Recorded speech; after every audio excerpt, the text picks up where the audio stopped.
채널의 박신웅 목사입니다. 오늘도 제 채널에 방문해 주셔서 감사합니다.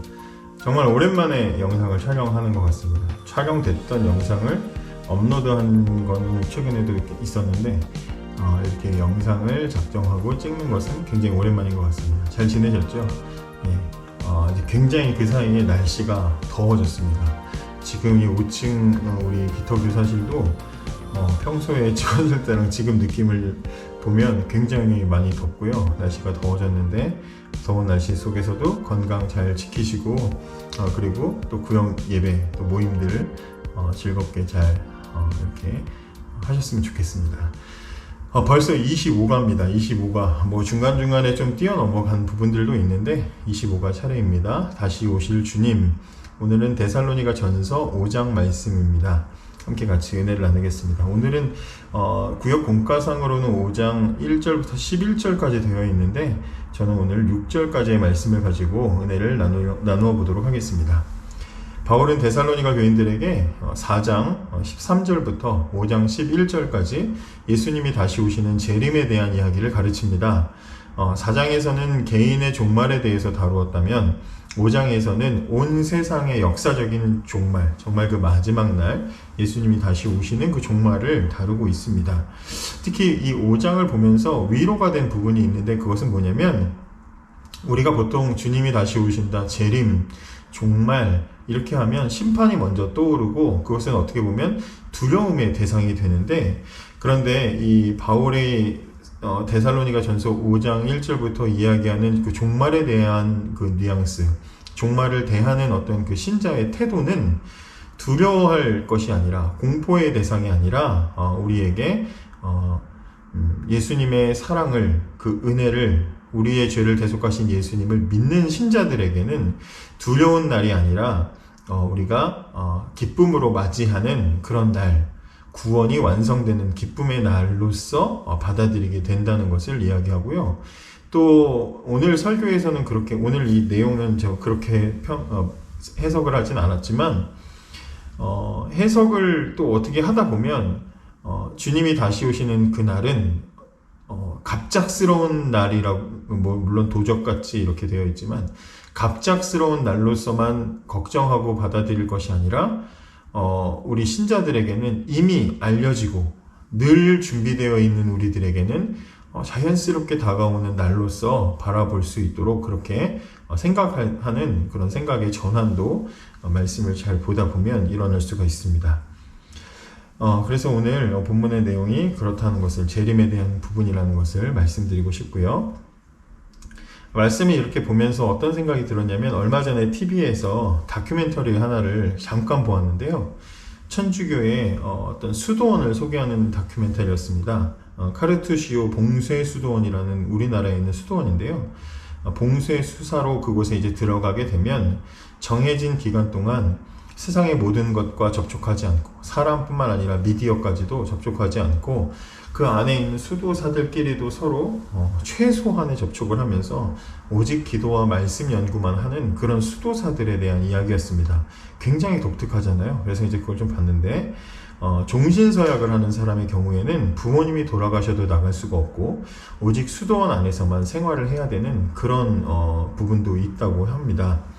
이 사람들은 이제 주님이 다시 오시는 날까지 전적으로 나를 바치겠다. 이제 이런 신념으로 모든 불편과 모든 관계를 다 이제 끊고 이제 모든 것들을 다 감수하고 불편을 감수하고 이제 그렇게 생활하게 되는 것인데 그런데 이제 그런 분들의 열심히 하시는 그런 모습들은 특별하기도 하고 참 어떤 면에서는 참 대단하다, 존경스럽다 이렇게 생각이 들기도 합니다. 그러고 싶진 않지만 근데 주님이 다시 오시는 날까지 주님께서 마지막 날을 이야기하실 때 우리에게 그렇게 살라고 말씀하시지 않았습니다. 그렇게 말씀하시지 않았고 또 모든 사람이 정말 주님이 다시 오시니 재림을 대비해서 이렇게 봉쇄수도원 같은 데 들어가서 살 필요도 없습니다.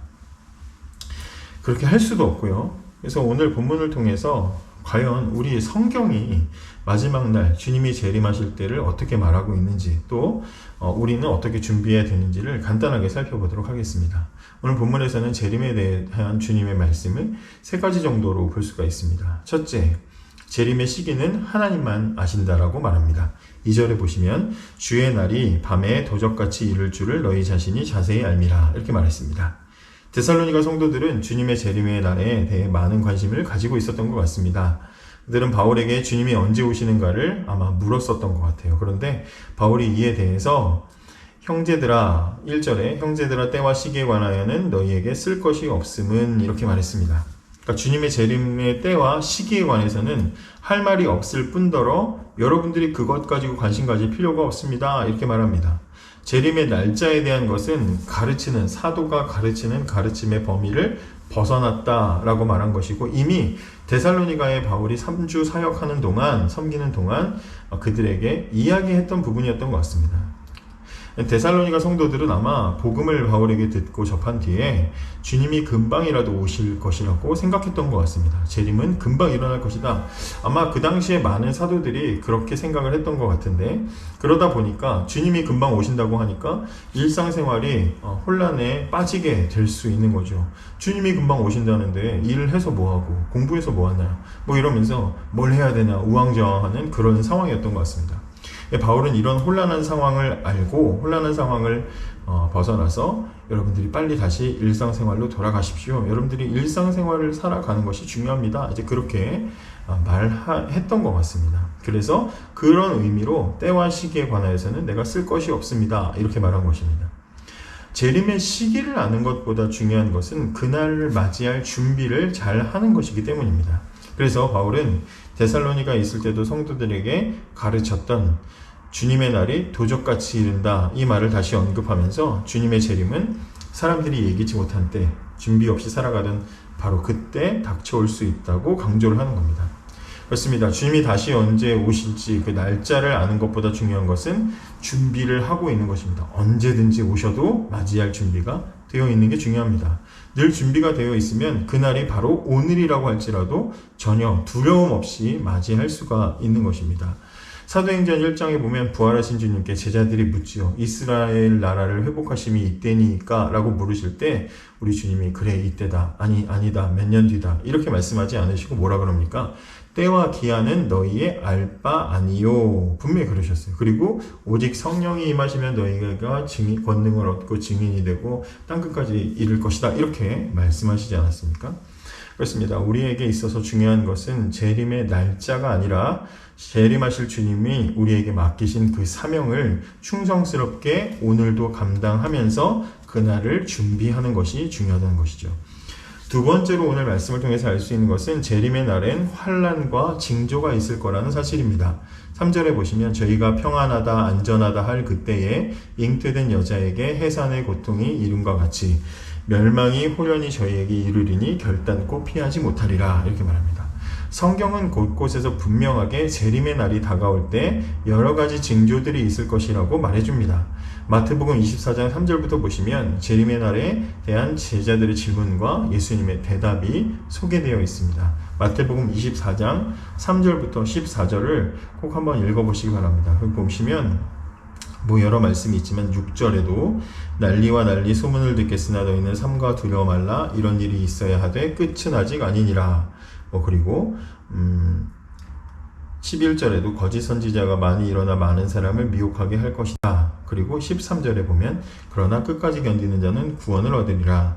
이 천국 복음이 모든 민족에게 증거되기 위하여 온 세상에 전파되리니 그제야 끝이 오리라. 이렇게 마지막에 대한 말씀들이 있습니다.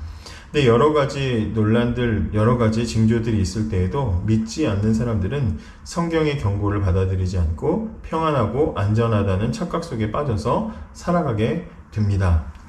그러나 하나님께서 정하신 때가 되면 잉태한 여인에게 갑자기 해산의 고통이 찾아오는 것처럼 거짓된 평안은 사라지고 하나님의 심판이 갑자기 다가오게 될 것입니다.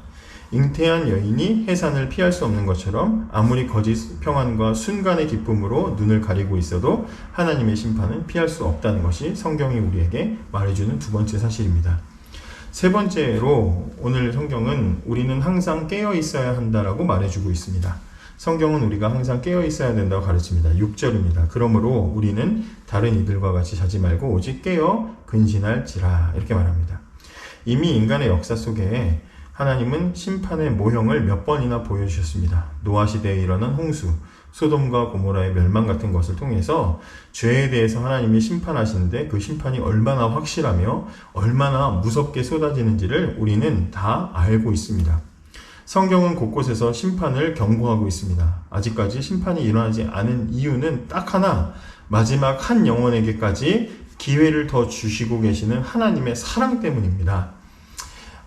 예수님은 복음서에서도 심판을 경고하셨습니다. 마가복음 13장 32절에서 37절의 말씀을 보시면 그곳에서도 역시 심판을 경고하시는데, 그런데 그때마다 그 끝은 뭐라고 말씀하시냐면 그러므로 깨어 있어라, 이렇게 깨어 있을 것을 교훈하고 계십니다. 세상에서 평안을 말하는 어느 날, 아무 일도 없는 것 같은 어느 날 주님께서는 반드시 다시 오실 것입니다. 그날은 도적같이 임하게 될 것입니다. 그러므로 우리는 주님의 말씀을 듣고 날마다 깨어 있어야 합니다. 여러분, 신부가 혼인할 신랑을 기다리는 것처럼, 그래서 신랑이 왔을 때 드디어 혼인잔치가 시작되는 것처럼 신자가 주님의 재림을 기다리는 것은 당연합니다. 주님이 오셨을 때 우리 신자에게는 바로 영원한 생명의 잔치가 시작되기 때문이죠. 우리는 그날을 어떻게 기다려야 할지 늘 고민하며 준비해야 됩니다. 준비가 되어 있는 사람이라면 그날이 기다려질 것이고, 언제 오더라도 그것은 우리에게 문제가 되지 않을 것입니다. 무섭지 않을 것입니다. 보라, 내가 도적같이 오리니 누구든지 깨어 자기 옷을 지켜 벌거벗고 다니지 아니하며 자기의 부끄러움을 보이지 아니하는 자가 복이 있도다. 요한계시록 16장 15절의 말씀입니다. 그렇습니다. 복 있는 사람처럼 우리는 주님이 다시 오시는 그날을 두려움이 아니라 기쁨으로 기다리고 기대하고, 그리고 그날이 오기까지 날마다 우리에게 맡겨준 믿음의 삶을 살아가야 할 것입니다. 그렇게 살아간다면 그날이 도적같이 임하든지 그날이 벼락같이 임하든지 그것은 우리에게 더 이상 문제가 되지 않습니다. 그날이 언제가 올지, 몇 년 뒤에 올지, 당장 내일일지 그것도 우리에게 전혀 문제가 되지 않습니다. 준비되어 있는가? 우리가 그것을 주님의 재림을 생각하면서 우리가 가장 먼저 떠올려야 되는 것은 바로 이 사실입니다. 준비되어 있는가? 이 사실을 기억하면서 준비된 주님의 신부로서 재림하실 주님을 기대하며 기다리는 우리들 모두가 되었으면 좋겠습니다. 감사합니다.